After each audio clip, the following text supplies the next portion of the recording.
जब क्या हो कि युवा टीम एक अनुभवी टीम को हरा दे, जब क्या हो कि विश्व का सबसे महान फुटबॉलर उस टीम के आगे झुक जाए जिस टीम में मात्र 19 से 22 साल के खिलाड़ी हों।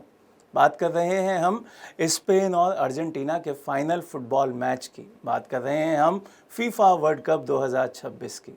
आप सभी का तहे दिल से स्वागत है संस्कृति IAS के यूट्यूब प्लेटफॉर्म पर। मेरा नाम वैभव कौशिक है। चलिए जानते हैं फीफा वर्ल्ड कप के बारे में। सबसे पहले हमें ये तो पता चल ही गया होगा कि स्पेन ने अर्जेंटीना को एक तरफा हरा दिया है। रविवार को न्यूयॉर्क के अंदर एक इतिहास लिखा गया। इतिहास था कि युवा टीम जो कि स्पेन की थी, जिस पे कोई यकीन नहीं कर रहा था, उसने अर्जेंटीना जैसी टीम को, मेसी की टीम को एक तरफा हरा दिया। मैच खेला जा रहा था न्यू जर्सी स्टेडियम अमेरिका में, जिसमें अर्जेंटीना और उसके मेन खिलाड़ी मेसी सिर्फ एक दर्शक बन के रह गए। वहां पर फेरान टोरेस ने जब 106वीं मिनट पर गोल दागा और उसके बाद स्पेन की जीत सुनिश्चित कर दी, वहां पर यह सीधे सीधे कहा गया कि जिन बच्चों को बच्चा समझा जा रहा था, उन्होंने ये एहसास दिलाया कि अब हम बच्चे नहीं रहे हैं। उस टीम ने, जिस टीम को ये माना जा रहा था कि इस टीम को बहुत जल्द ही इस टूर्नामेंट से बाहर कर दिया जाएगा, उसने 19 जुलाई को इतिहास लिख दिया। यहाँ पे आपको उन खिलाड़ियों का नाम भी याद रखना होगा जिन खिलाड़ियों में रोद्री, उनाई सिमोन, पाउ कुबार्सी ये खिलाड़ी आते हैं। क्यों? क्योंकि रोद्री को प्लेयर ऑफ टूर्नामेंट दिया गया, जैसा कि हम जानते हैं गोल्डन बॉल के अवार्ड के नाम से। उनाई सिमोन को बेस्ट गोलकीपर दिया गया गोल्डन ग्लव्स के नाम से, और पाउ कुबार्सी को बेस्ट यंग प्लेयर का अवार्ड दिया गया। ये तीनों वो खिलाड़ी हैं जिनको आपके एग्जाम में पूछा जा सकता है।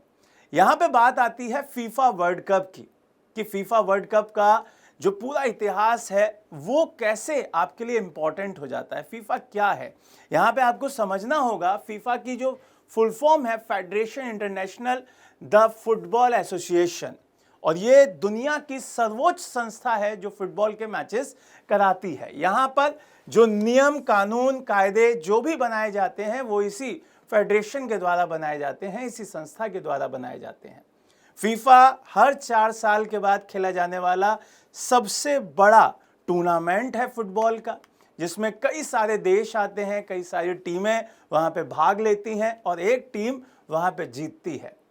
यहाँ पे अपना खिताब बचाने के लिए अर्जेंटीना उतरी थी, क्योंकि 2022 का जो फीफा वर्ल्ड कप जीता गया था वो अर्जेंटीना के द्वारा ही जीता गया था।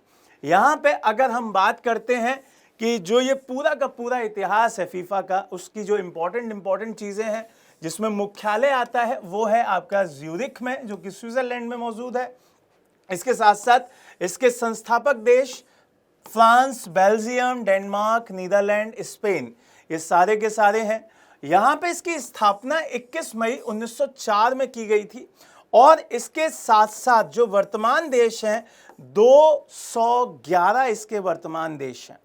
यहाँ पे जो फाउंडर मेंबर हैं उसमें स्वीडन और स्विट्जरलैंड भी आते हैं।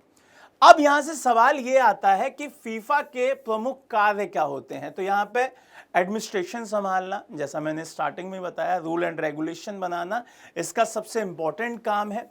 दूसरी बात, यहाँ पे फीफा वर्ल्ड कप की अगर हम बात करते हैं तो फीफा वर्ल्ड कप पुरुष राष्ट्रीय फुटबॉल टीमों का एक सबसे प्रतिष्ठित अंतर्राष्ट्रीय टूर्नामेंट होता है, और जब ये स्टार्ट किया गया था तो वो साल था 1930, और इसका पहला मेजबान देश उरुग्वे था।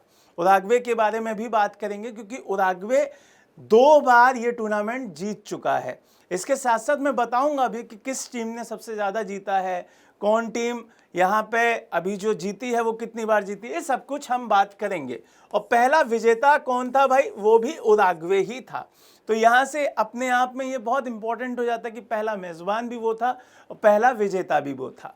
अब आते हैं कि कितने वर्ष में आयोजित होता है। तो स्टार्टिंग में बताया 4 साल, हर 4 साल के बाद होता है, लेकिन द्वितीय विश्व युद्ध के टाइम पर 1942 से 1946 तक ये नहीं हुआ। 2 टाइम पर इसके दौरान नहीं हो पाया था। 2022 का विश्व कप आपके 32 टीमें यहाँ पे खेली थी और कतर में खेला गया था, और इसी में आपके अर्जेंटीना जीती थी।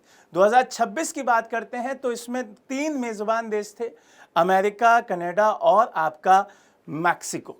ये आपको ध्यान रखना है। 48 टीमें यहाँ पे आई थी और ये 3 देशों के द्वारा इसको होस्ट किया गया।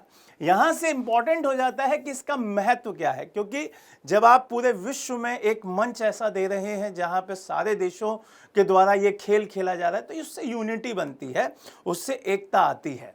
यहाँ पे ये सारी की सारी जब खबरें सामने आई, सारा का सारा मसला सामने आया, तो एक फुटबॉल का भी नाम सबके सामने आया। और फुटबॉल में आपको ध्यान रखना है कि नई फीफा विश्व कप की जो गेंद रही, गेंद मतलब फुटबॉल, उसको नाम दिया गया ट्रियोंडा।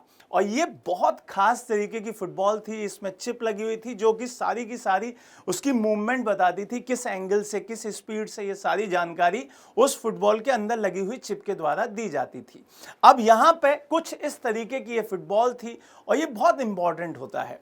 अब यहाँ पे कुछ बातें बहुत इंपॉर्टेंट जो मैं आपको बता देता हूँ कि भाई जो टीम इस बार हारी है वो 3 बार ये खिताब अपने नाम कर चुकी है, 1978 में, 1986 में और 2022, मतलब पिछला वाला फीफा वर्ल्ड कप उन्होंने ही जीता था। इसके साथ साथ सबसे ज़्यादा बार ब्राज़ील ने जीता है, 5 बार, जर्मनी ने 4 बार, इटली ने 4 बार, अर्जेंटीना ने 3 बार जीता है जैसा अभी मैंने बताया, फ्रांस 2 बार, उरुग्वे 2 बार और स्पेन भी 2 बार अब जीत गया है। अब मैं सवाल आपके लिए छोड़ के जा रहा हूं जिसका आंसर आपको कमेंट बॉक्स में देना है। पहली बार स्पेन ने कब यह खिताब अपने नाम किया था, इसका आंसर कमेंट बॉक्स में जरूर दीजिएगा, सर्च करके दीजिएगा, लेकिन कीजिएगा सर्च और जानिएगा कि कब और किसको हराया था। आपका आंसर कमेंट बॉक्स में इंतजार कर रहा है। कमेंट बॉक्स में आंसर जरूर दीजिएगा, मुस्कुराते रहिएगा, नई नई चीजें सीखते रहिएगा। जय हिंद, जय भारत।